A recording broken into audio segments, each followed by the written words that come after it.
I'm so excited for this one. It's gonna be fun. We're also gonna get killed for it, but it'll be fun.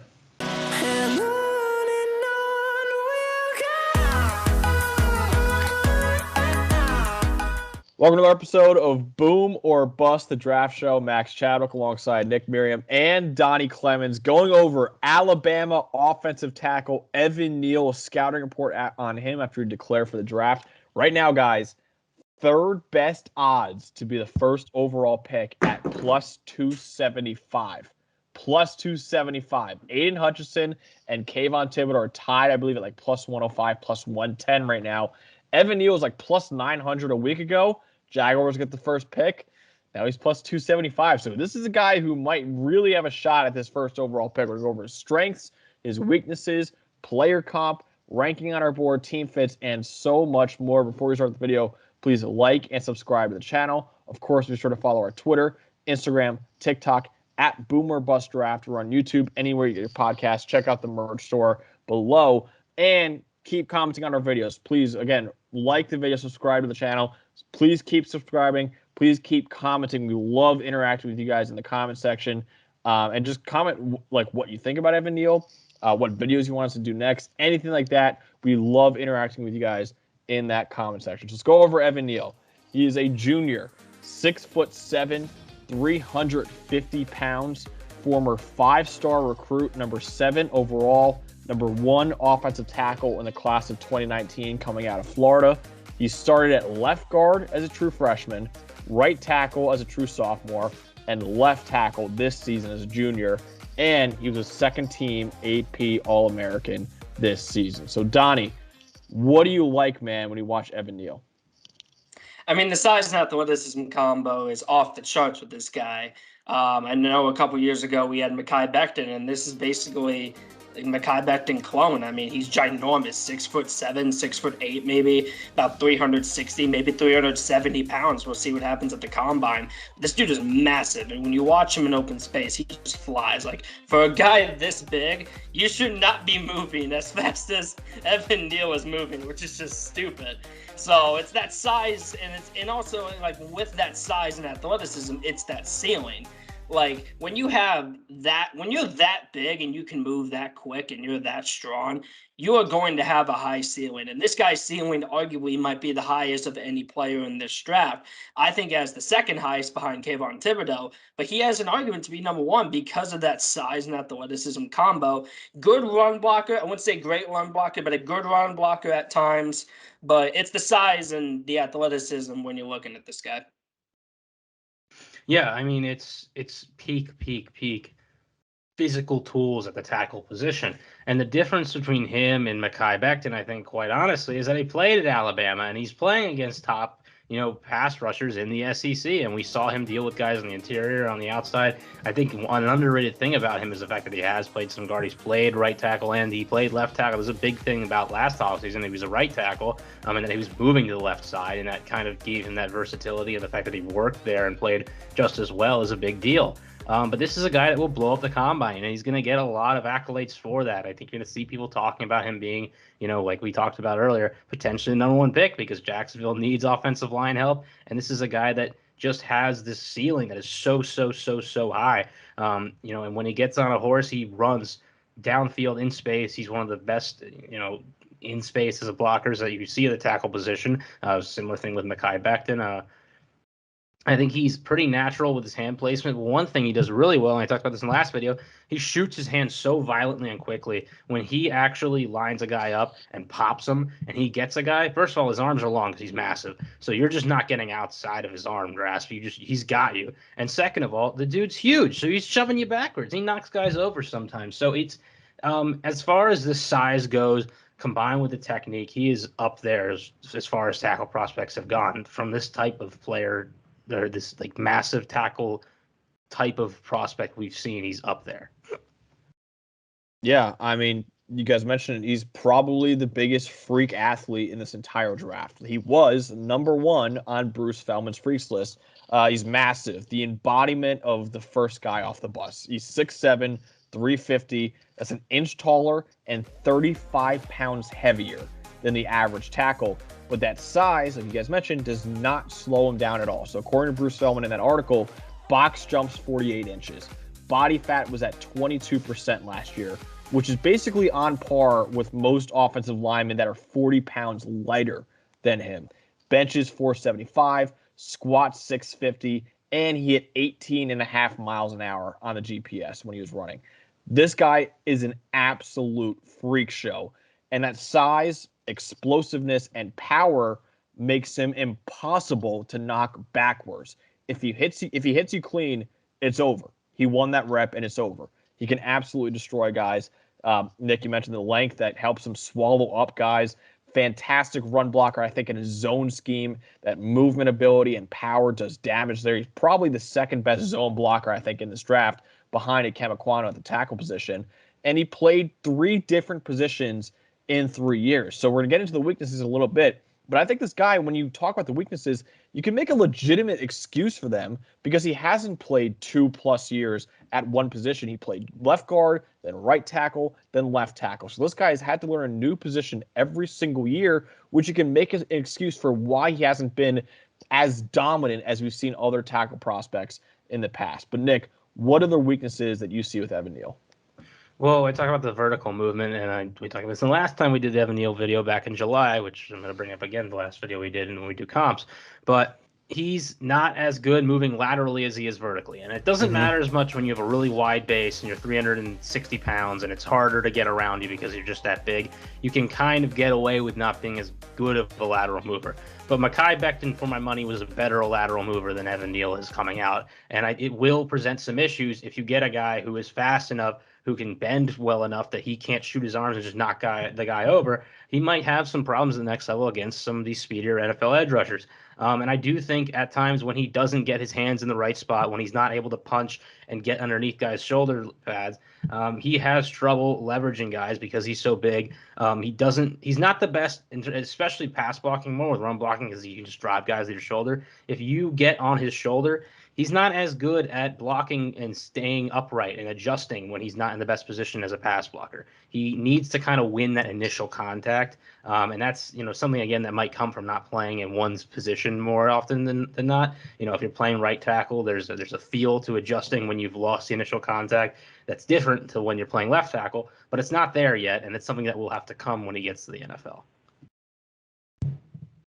If we're just kind of echoing everything Nick said, speed rushers are going to give this guy a problem in the NFL just because they're just, I know we're talking about this guy is just super, super athletic. Like NFL speedy rushers are going to get this guy because they're going to be able to get around him. His footwork also, to me, is not particularly good. In fact, you can argue and say it's pretty pathetic considering this guy is being talked about as what Max said earlier. He could be the number 1 pick because Jacksonville just earned the number 1 pick and they need offensive line extremely badly. So for a guy who could potentially get number 1 overall, his footwork is pretty bad. Just pass pro in general, this guy isn't very great at it. And yes, Max did make the argument he switched positions every year, and I'm going to give him a small pass for that because he had to go to left guard and then he went to right tackle and then he went to left tackle once Alex Leatherwood left. So I will give him a small pass for that, but it's just too concerning because it's not like he was ever relatively good. He was just always fine, and it's always been the physical tools that have carried this guy into the top 5 pick conversation, and that's fine, but technique still matters, and it's always mattered to me. That's why Andrew Thomas has been unbelievable so far, because at first came into the league, his lack of athleticism was a problem. He was able to get some of that technique down in the offseason, and now he's one of the best tackles in the league. So to me, technique has always been more important than athleticism, and if you don't have good technique, I'm going to have some serious concerns about you. Yeah, so we mentioned that ceiling, how it's sky high with that freakish athleticism, but man, he is so raw. I think he's more raw than even Thibodeau. And we spent the whole weaknesses part of him being like, hey, he's got to need a lot of work at the next level. Evan Neal, man, needs a lot of work at the next level, and I think a lot of people are overlooking that right now.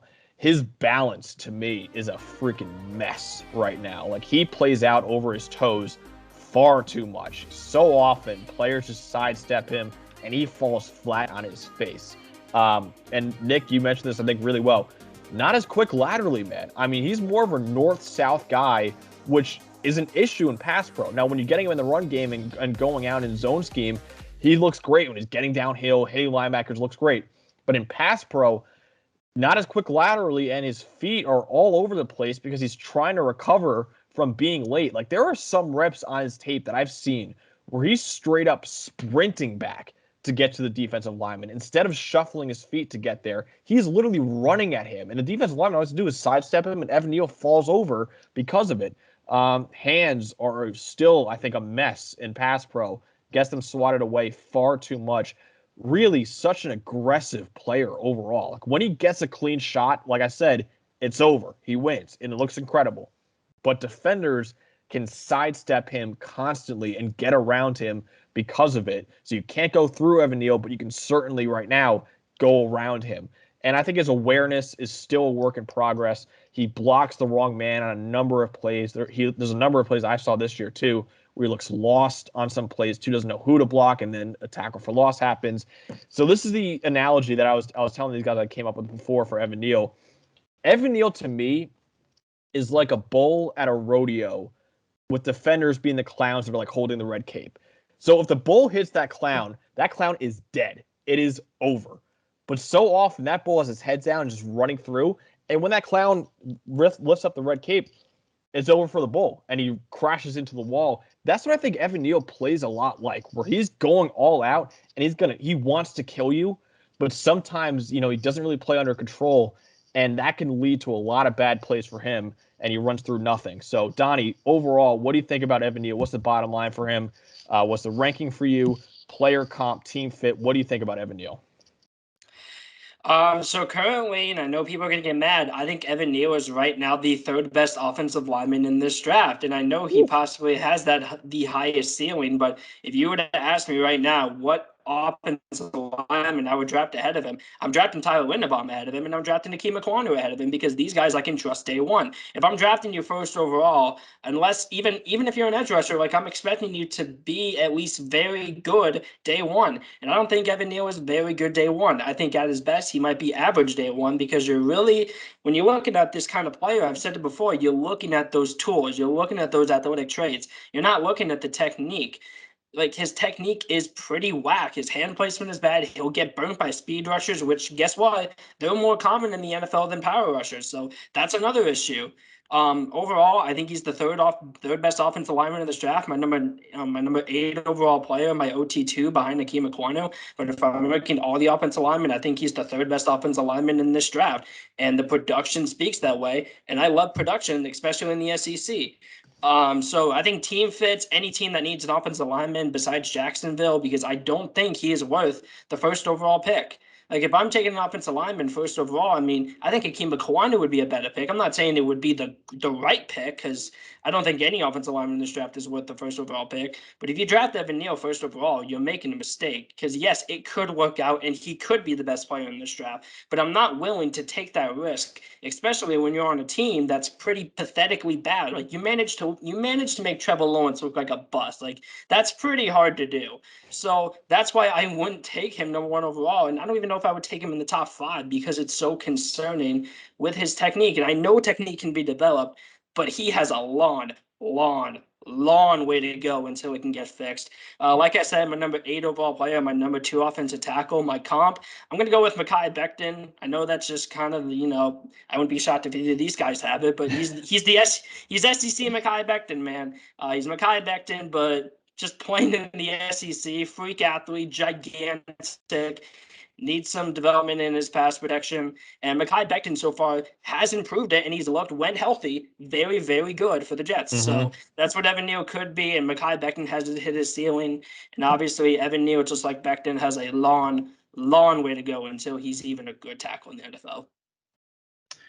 Yeah, and I think it's really, they're pretty similar prospects. I mean, Becton probably, if he was in this draft, would be in similar discussions. I think people would, this is a weaker draft class. Again, I've brought this up a million times. I think people would be looking at a guy like Mekhi Becton and be like, that's a freaky tackle, and there would be discussions for him to go number 1, just the way Evan Neal is right now. For me right now, I have him, he's like, so the 4 offensive linemen for me, like Ekwonu, him, Cross, and Linderbaum. As far as I'm concerned, like if you need an O-line guy, it is going to be a case-by-case thing. Like interchangeable, those four I think are all good, and there's arguments for all of them. Just because this is the way I have my board for now, I've had him as tackle one as my number 7 overall all-of player. You could make the argument to me, and I would think it's fair to put him as number 10, 11 overall in my tackle 3. I think Ekwonu as a run blocker is better. He's probably more likely to play at guard at the next level as well if you need that versatility. Charles Cross, I think, is the higher floor at left tackle or tackle in general at the next level, and is a much better pass protector in a Mississippi State system that basically they only pass the ball. That being said, the ceiling is intriguing, and if he does hit, he's going to have that, peak like Orlando Pace type ability. But that's, again, like we've had guys that we've said that about in the past, and it hasn't worked out. So my comp for him is going to be Jordan Mailata, which is what I did during the summer. Similar size guys. I talked about how in rugby is very much unlike in football, a game that not only north-south mobility is important, but north-south coordination and positioning is very important. And that's what Evan Neal is good at, not as much as the lateral movement aspects of the game. And because of that, I feel like Jordan Mailata, a guy who played rugby coming in, similar. Mailata, of course, I predicted this summer would become the Eagles' long-term tackle on the left side. He, of course, did. Good for me. Hell yeah. Hell yeah, Nick. Great call right there. That was one of my better picks this summer.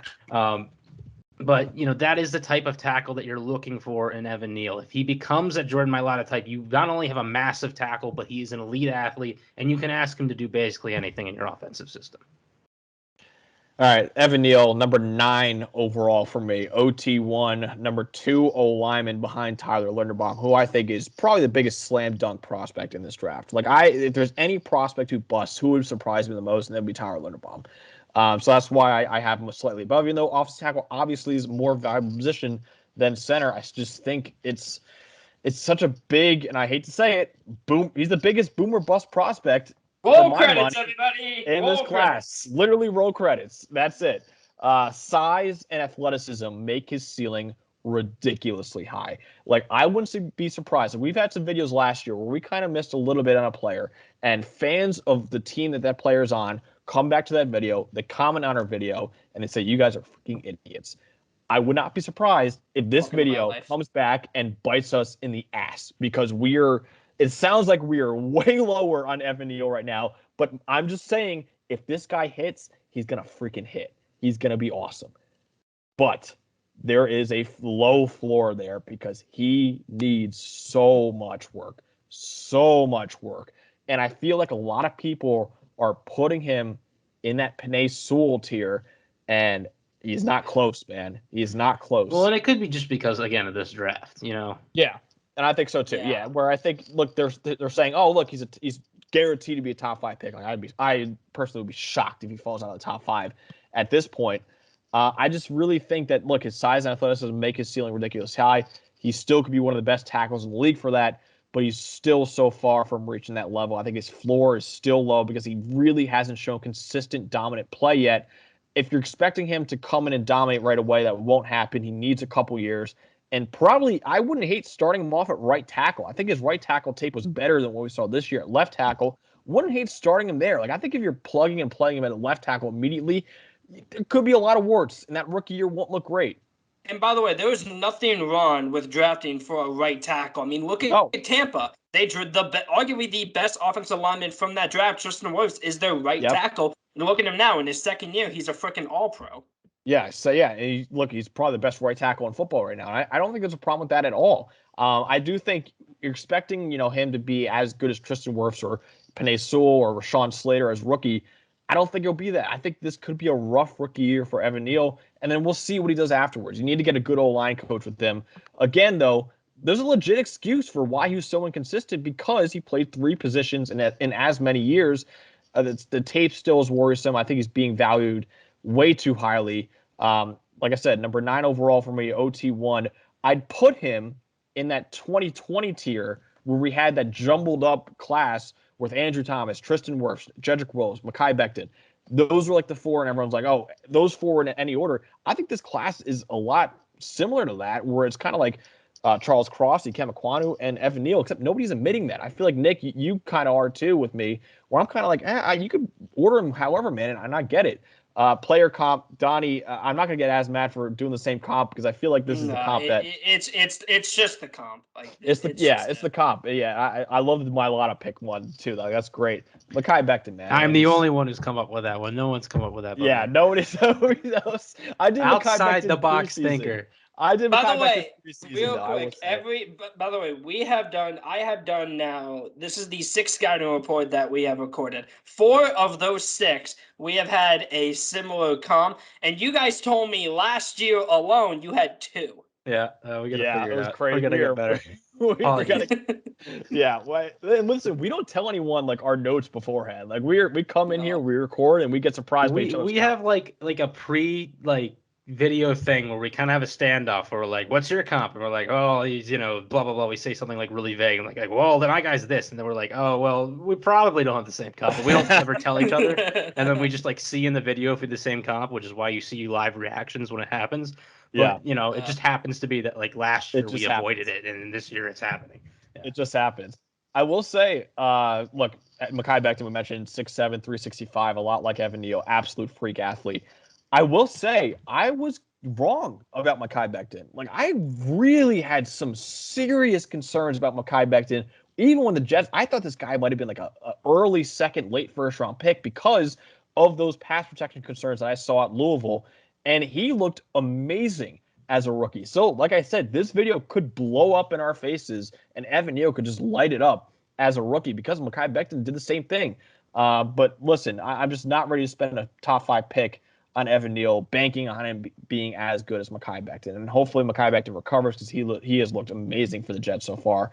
Team fit, this would be freaking amazing if the Jets could get him with one of their 2 picks. I wouldn't spend the 4th overall pick, which is probably the only pick we can actually get him at. But imagining him with Mekhi Becton on one the other side, like that is a terrifying tackle duo that you're seeing. That's like, what, 15 feet and like 750 pounds of offensive tackle that you're dealing with, both who can run too.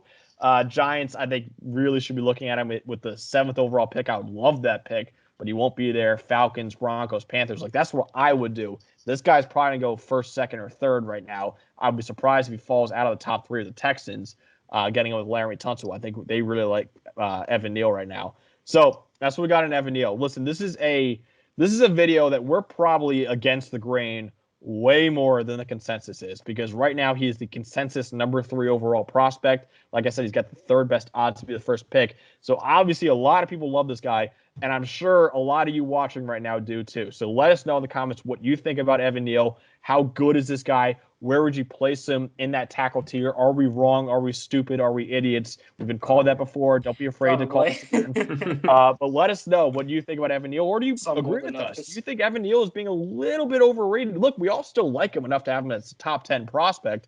But do you think he's a little bit overrated in this class? Be sure to follow our Twitter, Instagram, TikTok at Boomer Bust Draft, or on YouTube, anywhere you get your podcast. Please, again, comment below, like and subscribe to the channel, rate us 5 stars on Apple, Spotify, Google, whatever. And keep interacting with us in the comment section because we love doing that with you guys. So for Nick Merriam and Donny Clemons, I'm Max Chadwick. Have a great night.